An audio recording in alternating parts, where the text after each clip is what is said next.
Hi, I'm Carmen Tafoya, and bienvenidos to the Tamal Institute's first ever Dia de los Muertos Tamalada.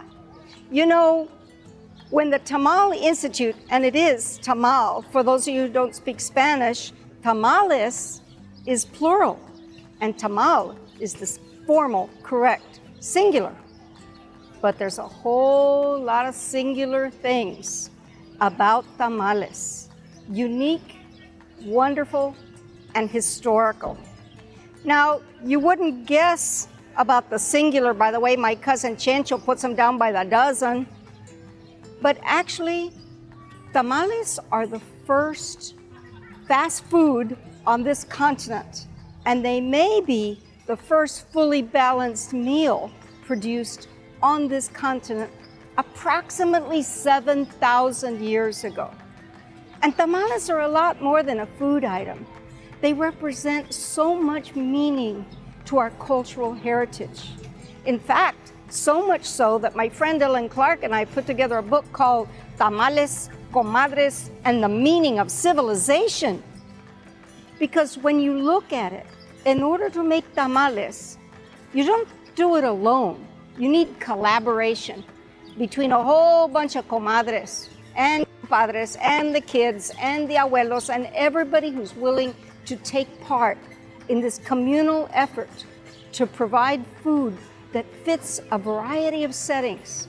And so the tamalada, coming together to make tamales, is a chance to laugh and to cry, to innovate, to celebrate, and that's what families do.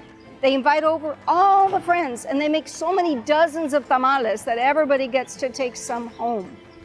For many thousands of years, Mexican culture has had a great sense of humor. So on Day of the Dead, we not only have the dead come to life, we have the living pretend they're dead. On this Day of the Dead, we'd like to put a few tamales on your altar. And we'd also like you to join us for a tamalada with the Familia de la Torre, who've been making tamales for many years. You will get to go to their table and see how they put things together and how they present their respect for the food item we're eating and for the people who have passed on before us, who liked tamales and get to have some today.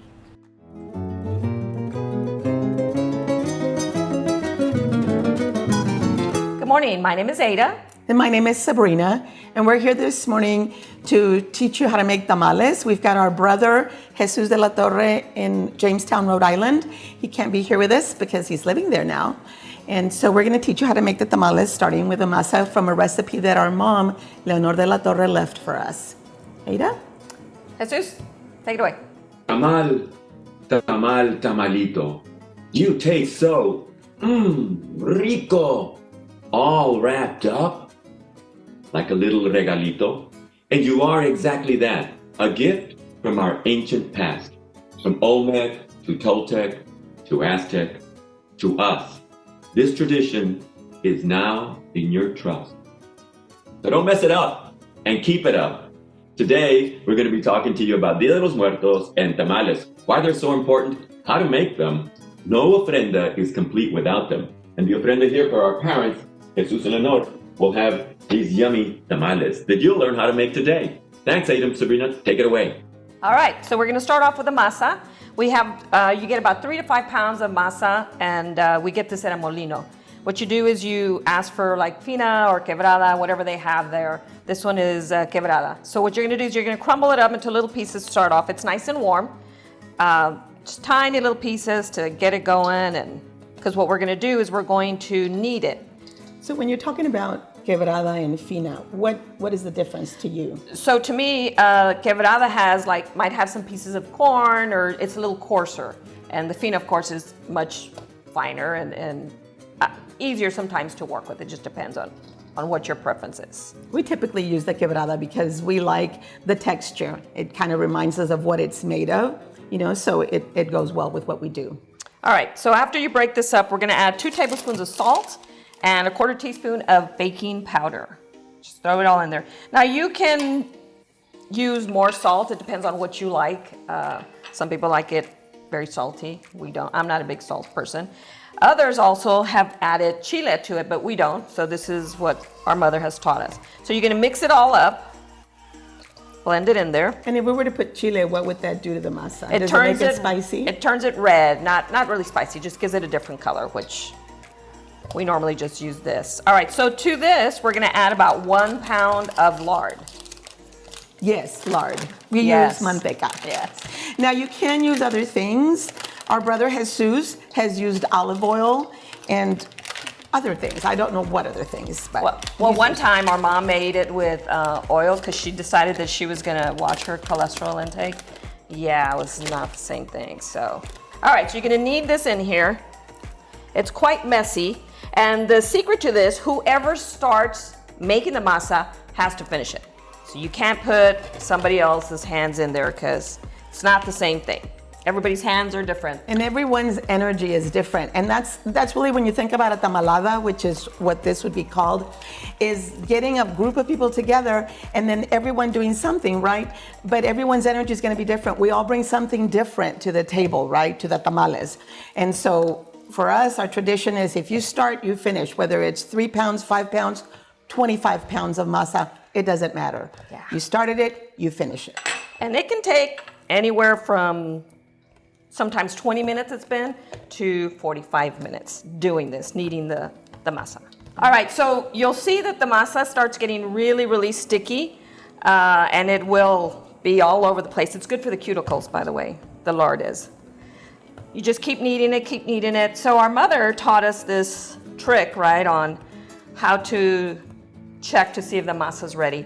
So what we'll do is you get a little, just a tiny little, well, I'm just gonna show them how it's not gonna float. Watch it float. Well, if it floats, then I'm good.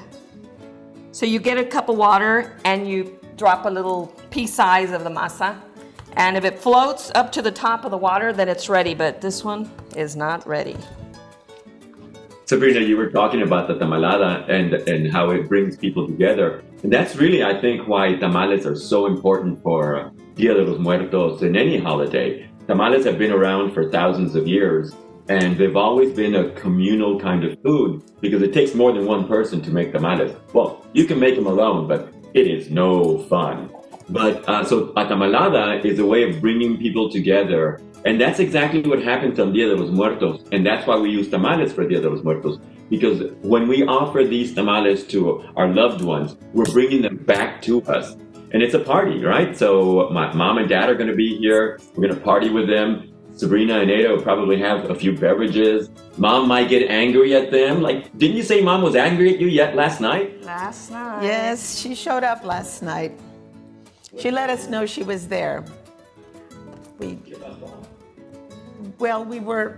had finished preparing all the things for today, the meat and the hojas, and made some tamales, and we decided we could have perhaps an adult beverage. We were done with everything. And we were sitting there and we were talking about this and what are we gonna do? And she didn't like something we did because we had a lemon squeezer and a lime on top of the counter. I mean, there's no way it would have just fallen off. And it fell off. I mean, no one was around. It just fell off. We're both sitting there, it's like, all of a sudden it's like, what was that? Oh, I think that was mom. We better just put this drink up, this adult beverage away.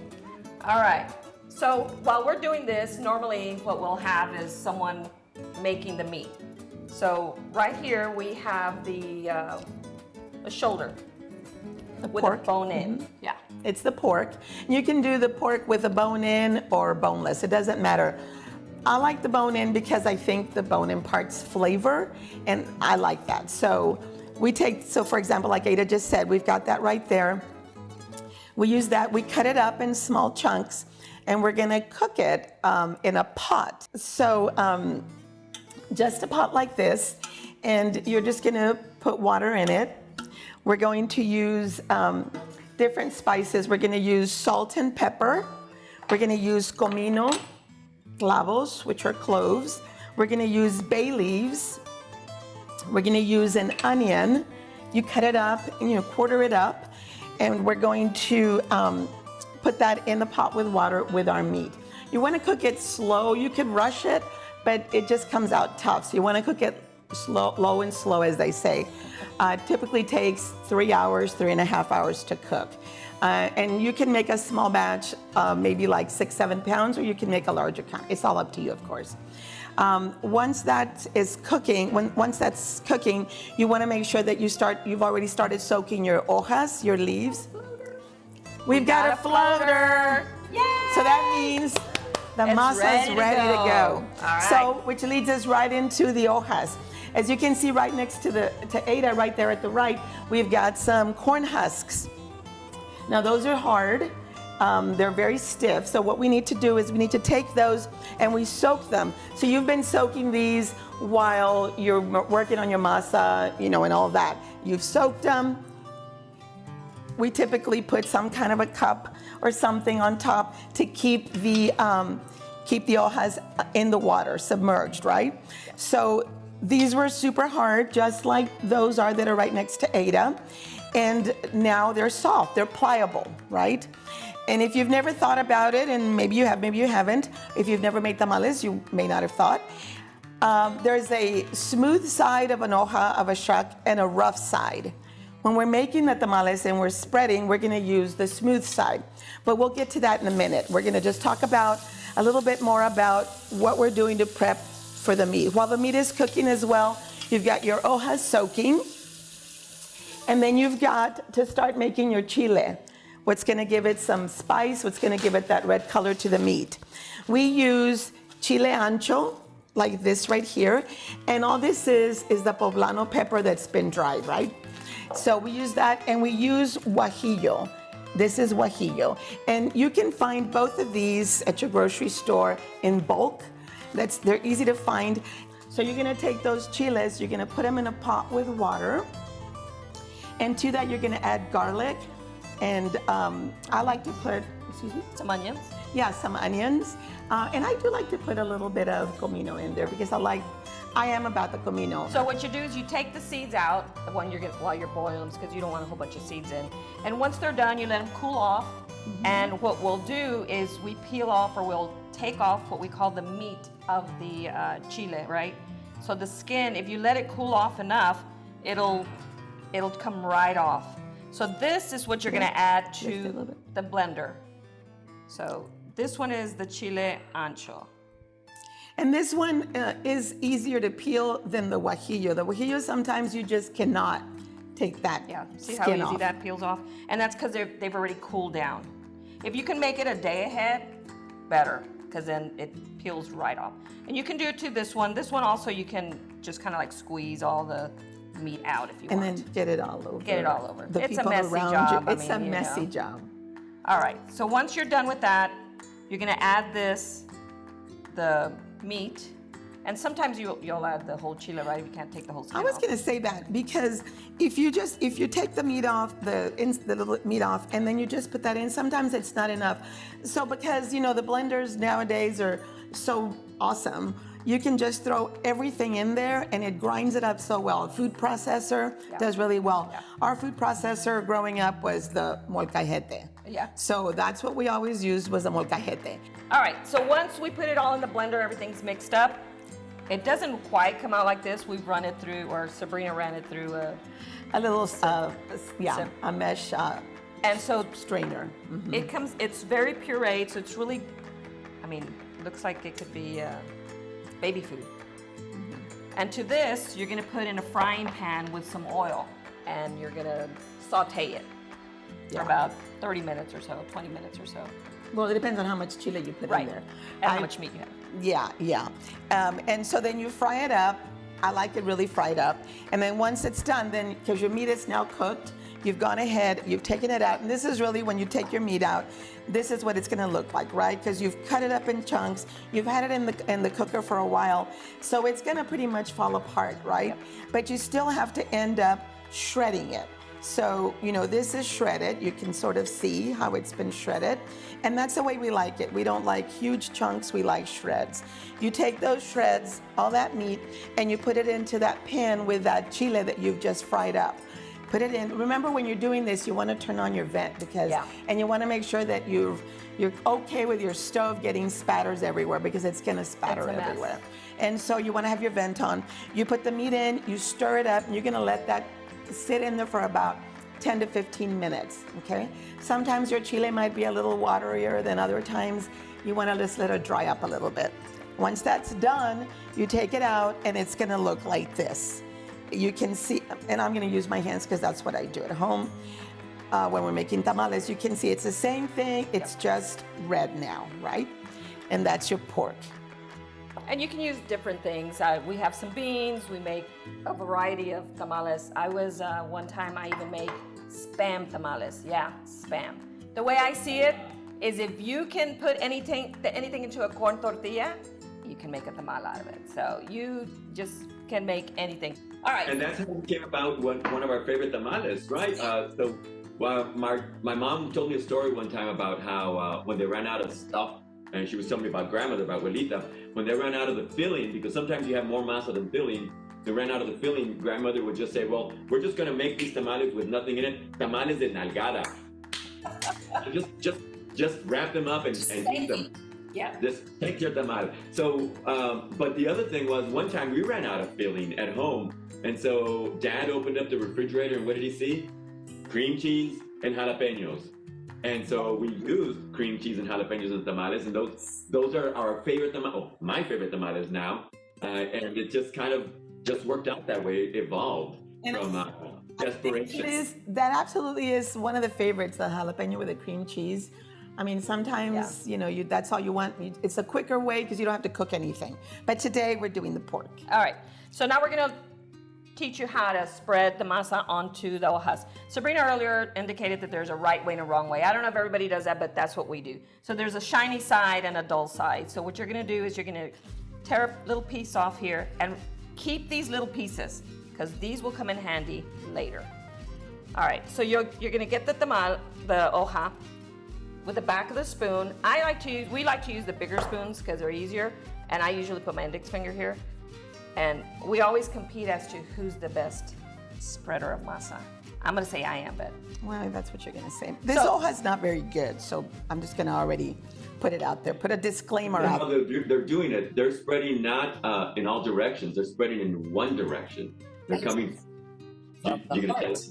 You go straight to the heart. So you turn the hoja, so like it's easy for me to say because I'm not there. I can put the criticón si quiero. And so I am criticando. They're not them. So you turn the hoja, right? You turn the hoja, and you always stroke towards the heart. That's because it's really a heartfelt tradition. And that's because that's where the lard's going to end up anyhow. So you might as well get a head start. But it is important to turn the hoja like Sabrina and Kate are doing. Yeah. Because you start with it with the wider side toward you. And you just take the big chunk of masa and you put it in the middle, and then you spread, like Jesus and Ada are saying, towards your heart. Another thing that our mother taught us is the window test, right? Because everybody's different. Some people want to put it on the table, but to know whether your masa, your hoja's ready, is you put it up to the light, and if you can see like what we call little windows, like little gaps, that means I need to put. I don't have windows. Well, yours is too thick. No, it's not. So then you cover it up, and there you have your little. There you have it. And so as we're going along, we then go ahead and we start just kind of stacking our hojas on the table. And we typically would have put some kind of a covering on the table so that when you finish, you're just going to pick everything up and throw what's there away, right? We neglected to do that here, but it's all good. All right, and so also, when you're making like big batches of tamales, you get down to like where you don't have any hojas, you run out and you're like, okay, what am I gonna do? You can always, what we call is tape them together, right? So what I do is I get a little bit of masa on this one. Let's just say that this one was too small, and I tape it to that one. We glue it up. We use the masa as glue. Yeah. And then you just spread. Still same thing. And you don't want the hoja to be too wide, because then when you fold them over after you've stuffed them, you have all this masa that's just wasted. It's just roll, roll, roll. So you want the hoja to be about the width of your palm, like from the corner of your palm to about the middle of your thumb. Yeah, all right? and about halfway through the hoja, because otherwise, you know, when you fill, some like them really long, but you fill like we're up to the end of the masa. So we start at the middle of the hoja. So here's the middle, and then we stroke toward the heart. There you go. Right, that's why that width is important. And then again, to start them from about the middle down. Now, our parents were from Monterrey, and so the tamales there are kind of the more norteños. They're smaller tamales. So when you finish your tamal and you wrap it all up and package it, it's gonna be a little bit bigger than maybe a candy bar. You know, when you look and when you're trying to think of, did I make the right size? Is this good enough? Right. It's going to be about that size. All right, so now we've made a few. We're gonna go on to stuffing. So I'll do some, you wanna do the meat and I'll do the beans? Sure. All right, so we'll do some meat, some beans, and we'll add some jalapenos to some of these. So while the girls are doing that, the women are doing that, I'm going to talk a little bit about why tamales are so important for Day of the Dead. Tamales have been used for ceremonies for thousands of years. There's a mural that was found in San Bartolo, Guatemala, Mayans, and in that mural, there's a young woman offering tamales to the god of maize there. So that's over 2,000 years old, right? And corn itself actually is about 10,000 years old. The really interesting thing about it is that corn doesn't occur naturally. Somebody in the Central Valley of Mexico had to decide that they were going to take this little grass called teocintle with these tiny kernels, tiny rock-hard kernels, and genetically modify it to create the corn that we have today. So it was thanks to those Mesoamericans that we even have corn today. And the tamal is important for ceremonies for a couple of reasons, right? It's a communal kind of process, right? It takes a lot of people to make the tamales, so it brings people together. The Mexica, what a lot of people call Aztecs, they celebrated the dead throughout the year, and different types of deaths were celebrated differently. But there were a couple of different celebrations. There was the Micahuitontli, which is the little feast of the dead, and the Way Micahuitl, which is the big feast of the dead, which kind of correlates to, you know, November 1 now, which is when we celebrate Day of the Dead for the children, and November 2, which is when we celebrate Day of the Dead for the adults. That's kind of the bigger one, right? So they were already doing that, and all of those ceremonies, the tamales were always present. Tamales have always been a ceremonial food, and it's a tradition that really has come down, not just through generations, but through eons and from civilization to civilization. I think it's beautiful that today, even in San Antonio, Texas, and in Rhode Island, and all throughout the United States, and all throughout Mexico, and as far down as Nicaragua, tamales are an integral part of any celebration. It's a beautiful kind of thing. It is. And when you say celebration, that's absolutely when we make them to celebrate Day of the Dead, when we invite our parents and all our loved ones who have passed on to come celebrate with us. We celebrate their lives on Dia de los Muertos, November 2nd, right? Day of the Dead. So just real quick here on the tamales, when you fill the tamal, you want to put it in the middle, okay? Yep. We are folders, so you put it in the middle, and you just fold over and fold over, and then you bring this little tail this way, and it closes up that little regalito, that little gift that Jesus so nicely put in that poem, Jesus. So we have the pork here. We were talking about jalapenos and what we do, and about wrapping. So sometimes we'll take jalapenos and we'll put them in the tamal, on the pork or the beans or the bean and cheese. Yep. And then we wrap them up the same way. The only difference is that we're going to put a little tie on them like Ada did. So that's where these strips come in, right? So when you're pulling off the husk and you're thinking, oh, it's too big, just keep your strips. And then, like Jesus said, it's a regalo, right? So when you tie it up, oh, it looks like a little present. They're so cute. And so that's how we distinguish, oh, that has chile, that has jalapenos in it. So that whoever comes over or whoever you're gifting some to, you tell them the ones that are tied have jalapenos. Okay, so we made a few tamales, yeah. So also me and Sabrina, I don't know about Jesus, but I don't like these little tail ends. It's just a thing that that you don't like them either?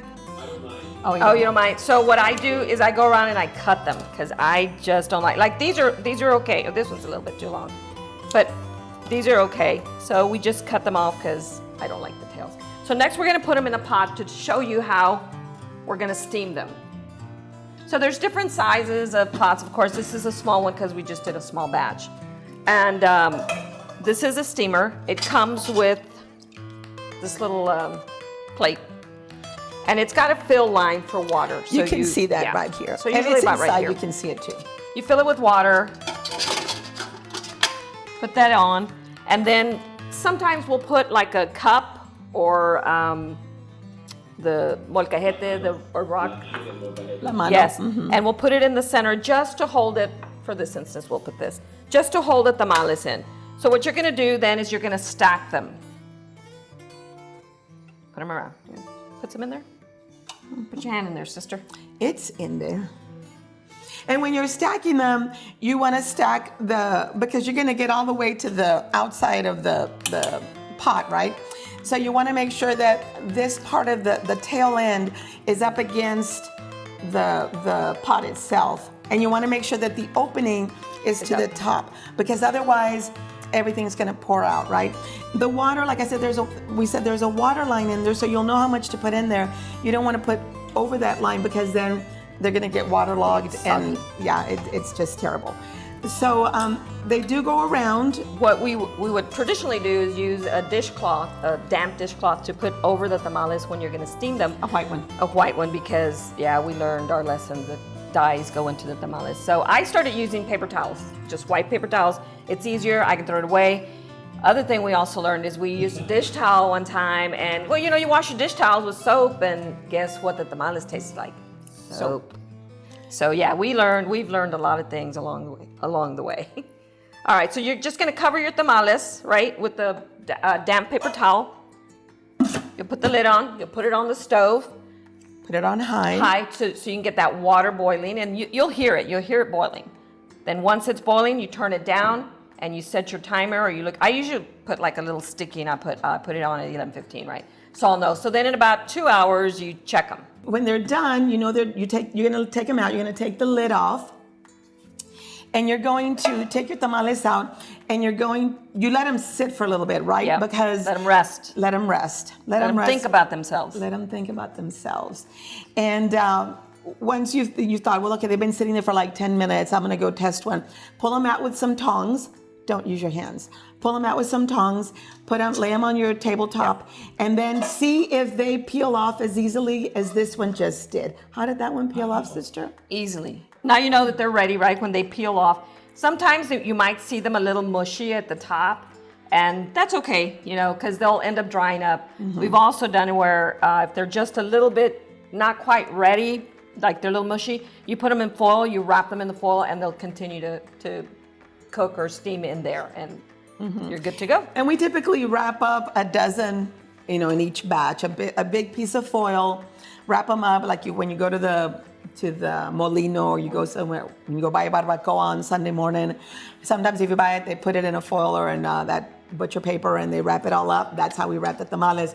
We do mark them with a Sharpie because we make, the jalapeno, we make the pork, bean and cheese, we make the pork, we make chicken, we make all kinds. So everything, if you take a Sharpie and just mark your foil container, then you're gonna be good to go. Yep. Once they're done, you just serve them up with your favorite rice and beans. Rice and beans. Typically, I'm not a sides person, so I'm just gonna sit at the table and Eat them. I'm just gonna eat them like that. Eat a dozen at a time. Yeah. Well, they're so small. And Jesus, you made the altar to celebrate Day of the Dead and commemorate Mom and Dad and all our loved ones. There is no ofrenda complete without tamales, right? So we have the tamales for Mom and Dad here that have been made. I'm not saying who made them, but they have been made. And we include other things too on our ofrenda. So, for example, my mom liked empanadas, and my dad might like to make these tortas with chipotle and aguacate and cream cheese. Good. So I made him a little torta. Mom has empanadas, and I also put a concha there because those are just good. And Mande, los volcanes yo le llamo conchas. Y aquí está un pan de muerto. Oh, yum. Pan de muerto also, that's always a part of your ofrenda. So when you're making the ofrenda, you also want to include things that remind you of them to bring their spirit back, right? And so our parents, my mom was a seamstress, my dad was a tailor. So we found this little monito, a little sewing machine, and so that's mom and dad. As a matter of fact, this is mom and dad right here. Here's Jesus, here's Leonor. Aquí están de novios, ¿verdad? Se están casando, muy lindos. It's a party. You gotta have music. Mariachi. So we walk it there. And they're gonna come to us. How are they gonna get to us though? So what we do is we take some marigolds, cempasúchil, right? And we break them up. I didn't used to like the way they smelled, but now they remind me that mom and dad are coming to visit. And then we leave a little trail, right? And then we put a cross right in front of the ofrenda for them to find us now, because the marigolds are like GPS for the dead. And Yes. the other thing you want to do, you want to know. I moved to Rhode Island, man. I want to find them. You're gonna put some salt because they're dead, and dead people stink. So you want to preserve them, right? So we're preserving them, and they're also very thirsty. So I have 3 glasses of water. 3 glasses? I thought you were only invited your mom and dad. Yeah, but we're Mexican and we never go anywhere alone. So we can see your tia that comes along. So I have 3 glasses of water. I have candles. I have the cempasúchil. I have the food, the favorite foods, the tamales, which are always a part of a good celebration. So, Dia de los Muertos, learn how to make them tamales and bring your family back home to you. That's right. I like that. Bring your Very family good. back home to you. So this is our, yeah.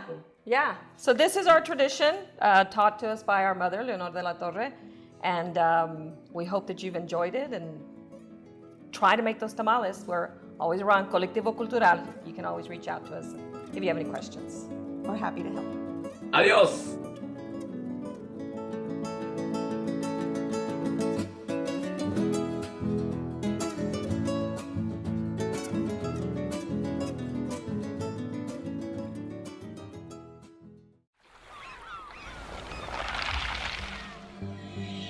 Ahora les presentamos nuestras masas de tamal para un proyecto muy especial de nuestros amigos de San Antonio, Texas. Se me hizo bien bonito el color y luego miren el contraste de este con este. La idea también era jugar un poco porque pues para nosotros manejar la masa es algo súper divertido. Fueron 2 días de experimentación con diferentes ingredientes que tenemos a la mano y no tan a la mano, pero pues estuvimos trabajando un poco la creatividad, trabajando un poco la técnica y pues sabores, aromas, texturas, colores inclusive. Ok, logramos diferentes masas con los mismos ingredientes y también diferentes tamales jugando con los mismos ingredientes, pero al final logrando diferentes sabores. Resultaron 7 masas con diferentes igual sabores, aromas y texturas, así también con los rellenos, con los toppings y con las envolturas. Y las salsas. Y las salsas, exactamente. Al final utilizamos solamente 3 tipos de masa para lograr nuestros objetivos. Eso no me gusta más. ¿Esto está como grotesco? Sí. No, retirado.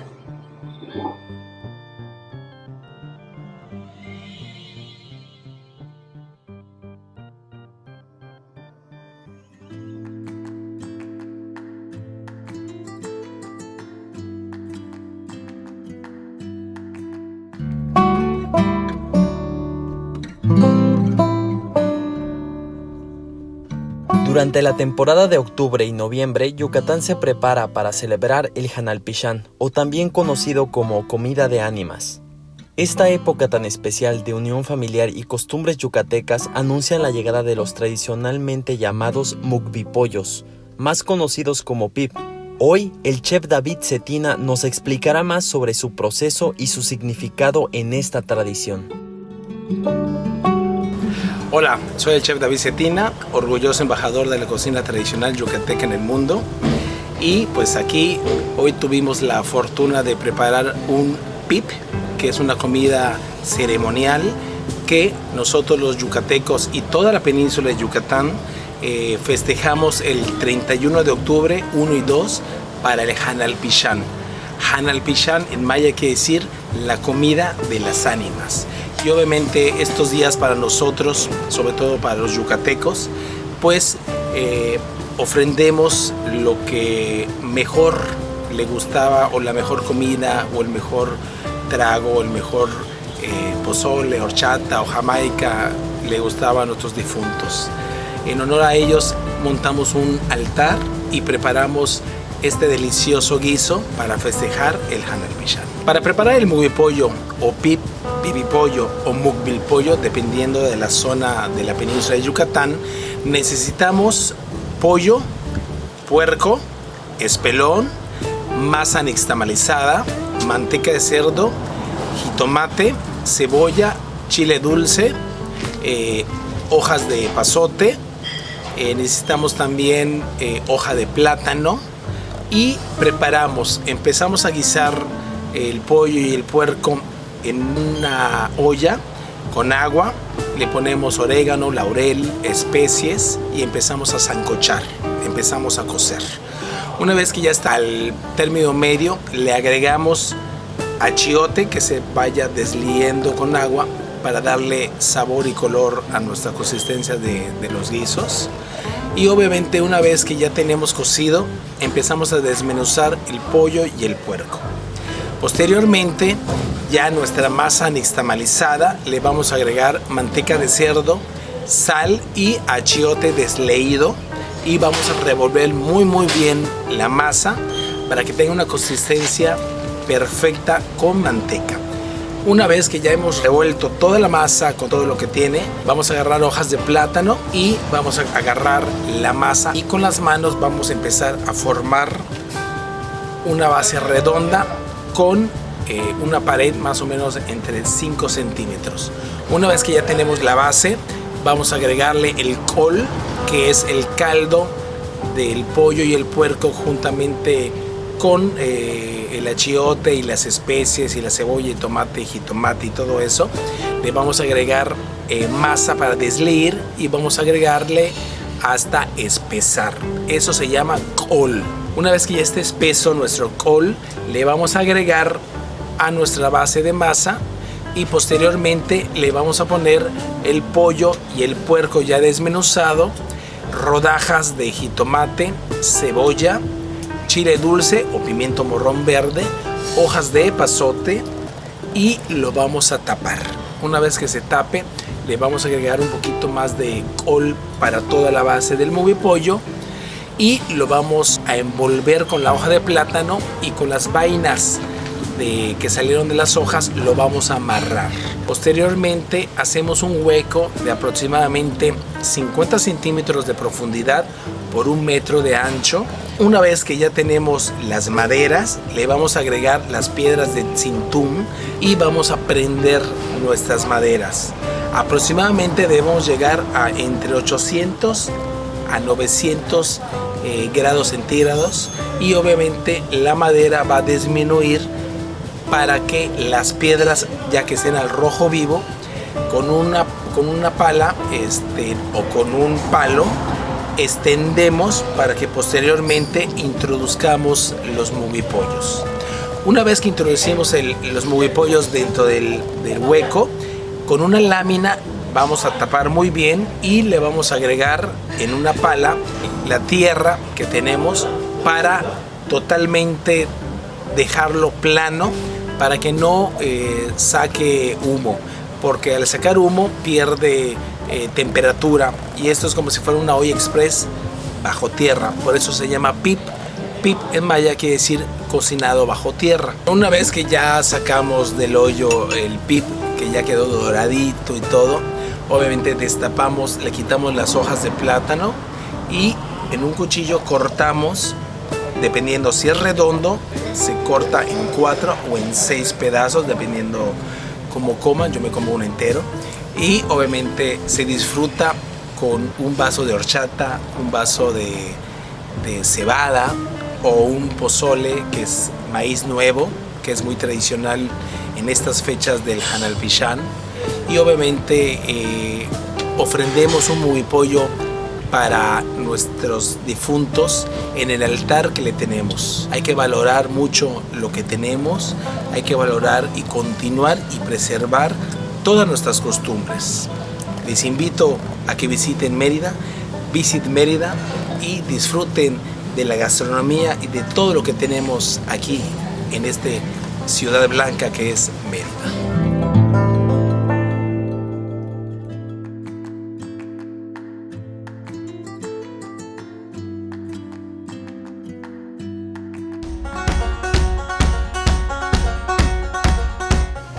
Sejam bem-vindos a Belo Horizonte, Minas Gerais, Brasil, cidade criativa da gastronomia pela UNESCO.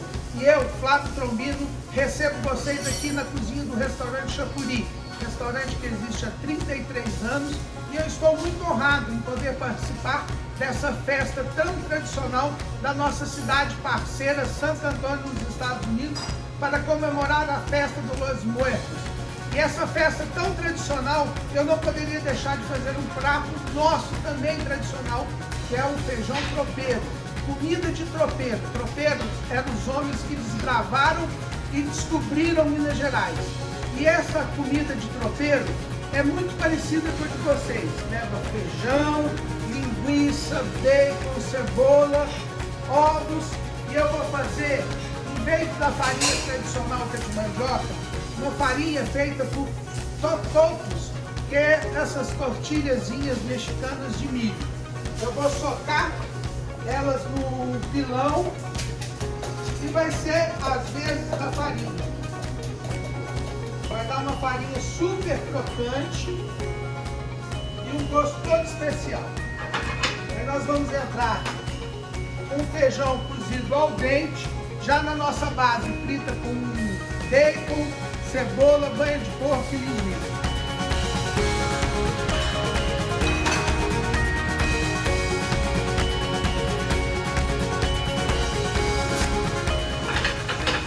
Aí é importante que nossos ovos sejam fritos separados.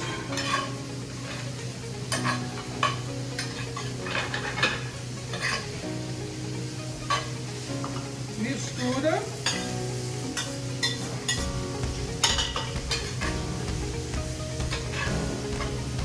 Uma comida com consistência, uma comida que dá sustância. E aí nós vamos entrar com nossa farinha de totopos.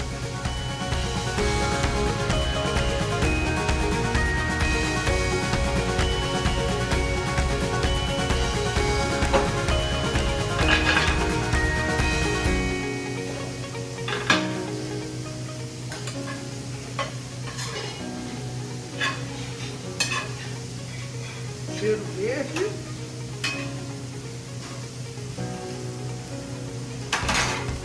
E aí vamos encarar.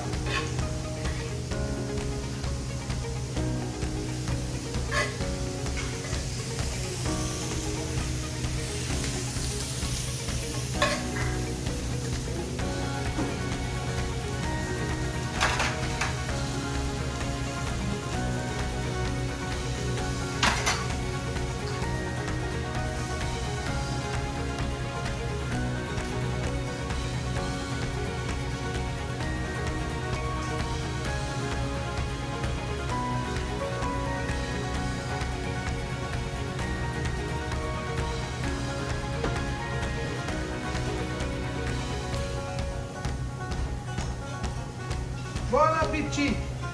Bom apetite! Boa festa do Los Muertos! Feijão tropeiro Tex-Mex!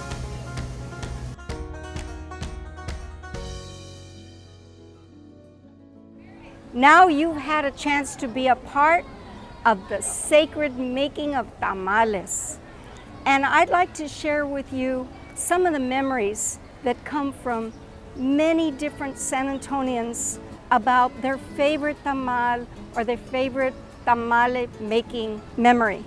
It's from the famous flamenco guitarist, San Antonian, El Curro, Willie Champion, who said, "My favorite tamal is de venado. It's from venison. My father would hunt the deer, and my mother would turn it into tamales. Las tamaladas were always a mystery to me, almost a gathering of brujas. I remember that boys and men were asked to leave the house, and only the women would gather in one selected home. Boys would play at the other neighbors' homes, and the men sat and talked and had their cervecitas. When we got home, the tamales would emanate an aroma that I can still smell today. After so many years, now I realize that the women had left their problems and their dreams and their hopes in those tamales. Have a wonderful Dia de los Muertos, and have a few tamales to remember those who passed on before us.